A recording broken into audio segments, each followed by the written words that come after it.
Yung mga minors, mag-usap tayo dito. Gusto ninyo, tayo lang. O media, explain to me kung bakit ganito. And you explain well to me bakit ganito.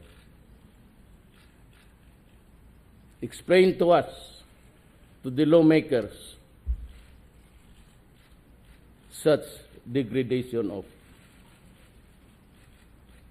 Kami yung nasa kami yung, kaya nandito, importante nandito si Senate President, pati nandito si Bebot. Because kami yung nasa gobyerno ngayon.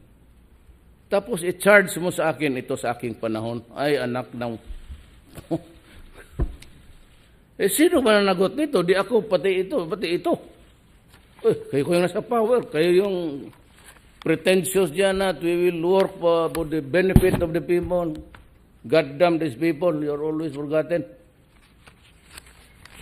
Look at the water. So where's the fish? So where's the marine life?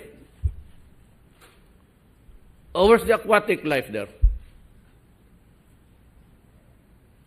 Ano yung kakaingin ng tao yung mga mahirap lang dito? Dos kukuha lang nga ng halwan para makaulam.